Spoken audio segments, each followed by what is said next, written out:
Well, now we are going to move to our next presentation. So, Cassie, can you say hello? Hi there. Can you hear me all right? Yes, you sound fantastic. So, Cassie, Good. thank you for being with us today. Thank So, you so as you much. as you pull up your slides, can you give us a self-introduction? Absolutely. So I've worked supporting technology leaders my entire career, whether in operations or account management. I'm currently supporting retail and manufacturing clients in Fortune 50, helping leaders make the right decisions for their companies and increasing the impact technology has on the business. My favorite part of my work is the opportunity to challenge and change a client's perspective on the art of the possible. So, what I'm going to be talking about today is a little bit about networking. And one moment while I share my slides.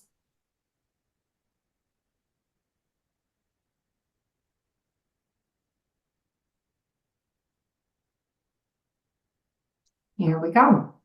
All right, thanks so much. So while thinking about today's topic on networking, some quotes came to my mind. I'm sure that are familiar to each of you. Your network is your net worth. It's not what you know, it's who you know. I'm sure you've all heard of these. There's likely some other ones. Feel free to send them in the chat.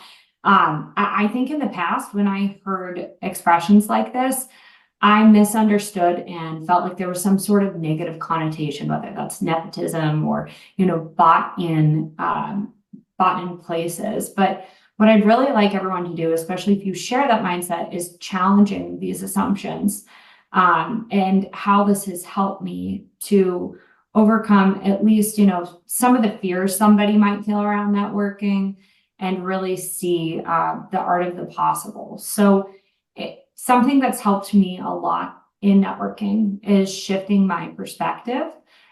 Those of you who are listening as leaders, or even if it's an informal mentor role, in today's rapid pace and changing world, the proven best leaders, stronger teams, performers, higher retention of their employees, greater job satisfaction, all of those things work for connected managers. So there's many types, somebody who's always on, always available.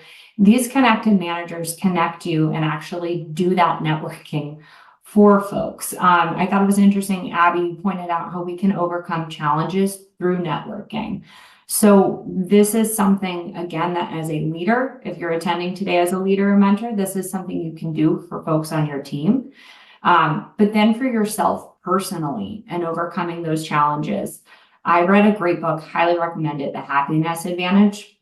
It's lots of hard study data around happiness. And they talk about folks who do this, who are the glue within their organizations, and how that shapes an organization's culture. So there were some questions I saw earlier about an organization's culture.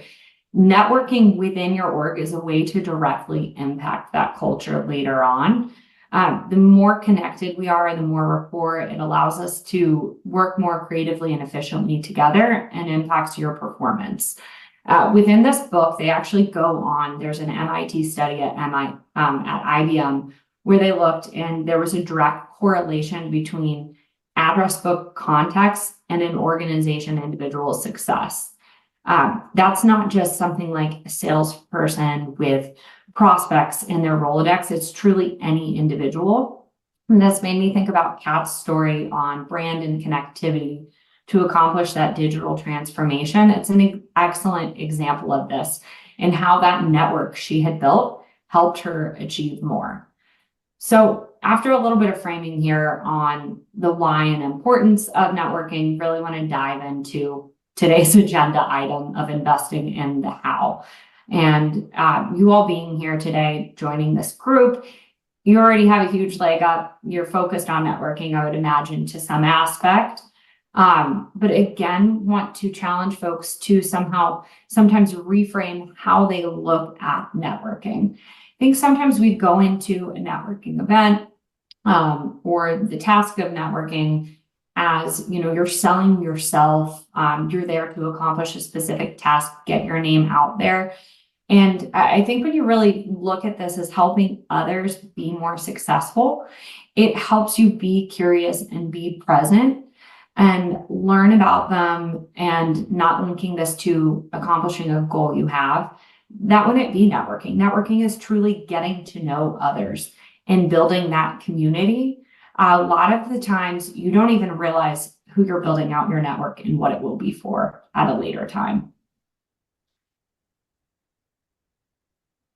So again, focusing on your directs, mentees, for those on the call today who are leaders, it's rare when I speak to a leader and ask them about their focus areas that they do not want to invest in the development of their team. So I would imagine that's important to all of you. Know that by creating these network connections for them, you're helping them in one of the most long impacting ways. And then in your personal life too, when you're connecting folks, this makes it more comfortable, more approachable. I was at a basketball game with a great friend of mine from college who I hadn't seen in years. She was talking about how she's trying to get her brand, a chocolate company, more involved in employee resource groups, philanthropies, and just naturally from that was able to think of someone I had met at an event and connect her with an organization and an impact they had made. Again, Kat's message about being authentic to your brand and mission, just everything that my prior speakers were talking about was resonating, how relevant it is to this as well. It's really going to impact how you show up when you're networking with others. So what I encourage you all to do is take stock in your current networks. I interviewed with someone back when I was still in college who he was the most organized networker I had ever met. I'm not saying you need to take it to this level, but he shared with me that he had an Excel spreadsheet and he kept a running list of folks he felt he should meet with monthly, quarterly, biannually. We would go grab a cup of coffee. Every time I met with him, some type of connection arose. Many times beneficial to each of us. You also don't need to be thinking of it on this level of your teams, but let's say, for example, if you know a new grad who's looking for a job, someone who's looking for a career change, some people who simply remind you of one another. I actually made a note to myself, Abby, during your presentation about Children's Hunger Alliance. That's an organization I'm passionate about. I also just want to emphasize these can be low pressure engagements. So you don't have to be high stakes situations. Hi, I'm bringing you a customer for your business, or I'm seeking your business. Informal happy hours, friends while you're out and about and connecting them. It really is a muscle that you'll build. If you have the opportunity and influence within your office, setting up a coffee station is a great way to have folks have these informal conversations that really are networking. I, again, just want to emphasize the importance of being fully engaged with the person in front of you and being prepared to be surprised. I, think of times where I've been on a flight and somehow the person next to me, we talk for 2 hours and at the end, I find out what they do professionally. I have no idea. I was getting a fence installed, somehow started talking about dogs, something I'm passionate about, and ended up finding this man a dog for him to rescue based on his interests. So when you really are present, it allows you to open up a lot more doors, not only for you, but for others.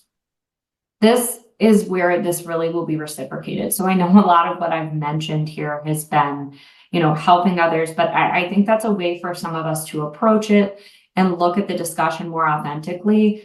People just start connecting you with others. I connected with somebody, I mentioned Children's Hunger Alliance being an area of interest. I had a friend who worked there in the past, was having conversations. The next thing you know, we were able to set up food distribution through something with my mother's nonprofit.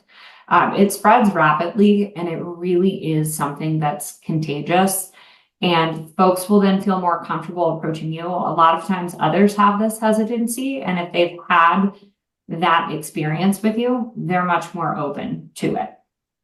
So to wrap things up, I just want to again emphasize being interested and not doubting the impact that you have on others and that they can have on you. When you truly look at networking as having conversations and just being curious about others.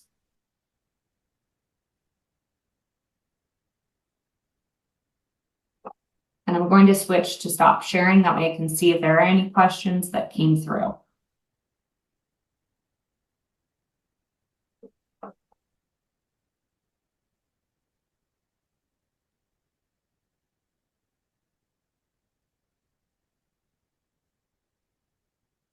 Thank you, Erica, for the Oh, nice thank you words. so much, Cassie. Yeah, this is great. We appreciate it. We'll go with this question from Kimberly. She says, what are some great networking meetings you have attended? Yeah, so I'm going to answer that twofold with formal and informal ones. I think as far as like actual formal networking events, depending on your industry, you can find things a lot of times. So as I mentioned, I work with folks in technology, and you can find just different like happy hour things like that where you spend $15 to go.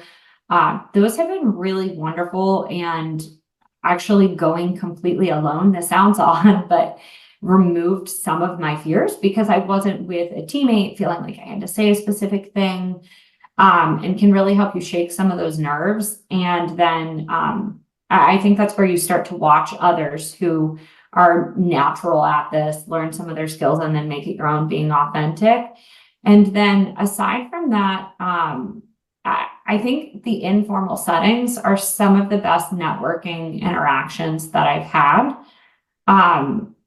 Opportunities where people who are loosely connected come together are really, really great because there's some ground of commonality, but folks want to be talking. So seeking out those opportunities socially, for example, if you have a friend who is going to a volunteer event or something like that, that they're passionate about, joining them.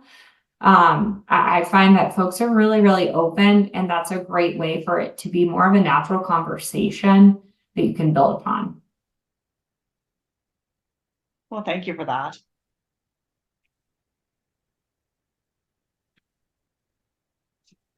And just a comment from Abby. She says networking can be lots of fun when you can set up wind down Zooms, and also get to know your coworkers on a personal level.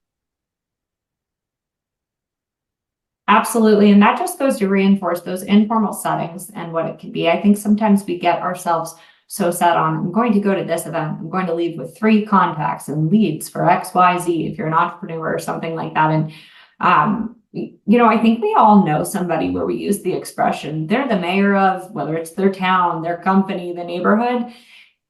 Watch those folks sometimes and you'll see they're connecting people. The master networkers are just getting to know people on a personal level, exactly what you said, Abby, informally. And that's where somebody is excelling at this versus, a rigid agenda, going in only expecting to speak about themselves and asking questions. Well, thank you for that. Well, Cassie, we really appreciate your time today. So before we move on to our panel discussion, do you have any final thoughts or words of wisdom for all of our viewers today? I would say don't underestimate the impact that you can make on someone's life and the impact that they'll have on you. This really is the power of networking at its finest. And you would be amazed at some of the lifelong connections you can form just by being open-minded and looking someone in the eye, being curious about them. Well, thank you so much for your time and your fantastic thoughts today. Thank you.